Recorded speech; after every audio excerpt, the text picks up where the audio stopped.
ಬಿಲ್ಡರ್ಗಳ ದಬ್ಬಾಳಿಕೆಗೆ ಬೆಚ್ಚಿಬಿದ್ದ Shaktinagar. Gate ಮುರಿದು ಜೀವ ಬೆದರಿಕೆ ಹಾಕಿ ರಿಯಲ್ ರೌಡಿಸಂ ಪ್ರದರ್ಶಿಸಿದ ಕೆಸಿ ನಾಯಕ್ ಕಂಡ ಟೀಮ್. ಶಕ್ತಿನಗರದ ಪ್ರಶಾಂತಿ ರಸ್ತೆಯಲ್ಲಿರುವ ಜಮೀನಿನ ರಸ್ತೆ ವಿಚಾರವಾಗಿ ಹೈಡ್ರಾಮಾ ನಡೆದಿದ್ದು, ಪ್ರಭಾವಿ ಬಿಲ್ಡರ್ಗಳು ದಬ್ಬಾಳಿಕೆ ನಡೆಸಿದ್ದಾರೆ ಎಂಬ ಗಂಭೀರ ಆರೋಪ ಕೇಳಿಬಂದಿದೆ.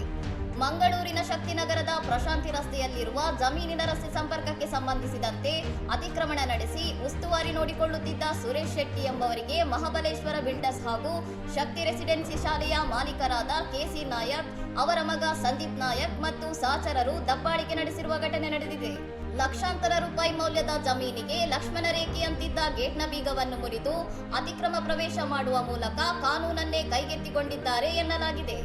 ಮಹಾಬಲೇಶ್ವರ ಬಿಲ್ಡರ್ಸ್ನ ಕೆಸಿ ನಾಯಕ್ ಮತ್ತು ಸಂದೀಪ್ ನಾಯಕ್ ತಮ್ಮ ಸಹಚರರೊಂದಿಗೆ ಸೇರಿ ಸುಮಾರು 25,000ಕ್ಕೂ ಅಧಿಕ ಮೌಲ್ಯದ ಆಸ್ತಿಪಾಸ್ತಿ ಹಾನಿ ಮಾಡಿದ್ದಾರೆ ಎಂದು ದೂರಿನಲ್ಲಿ ಉಲ್ಲೇಖಿಸಲಾಗಿದೆ. ಇಲ್ಲಿಗೆ ಬಂದರೆ ಕೈಕಾಲು ಮುರಿಯುತ್ತೇವೆ, ಕೊಲೆ ಮಾಡುತ್ತೇವೆ ಎಂದು ಅವಾಚ್ಯ ಶಬ್ದಗಳಿಂದ ನಿಂದಿಸಿ ಜೀವ ಬೆದರಿಕೆ ಹಾಕಿರುವ ಆರೋಪ ಕೇಳಿಬಂದಿದೆ.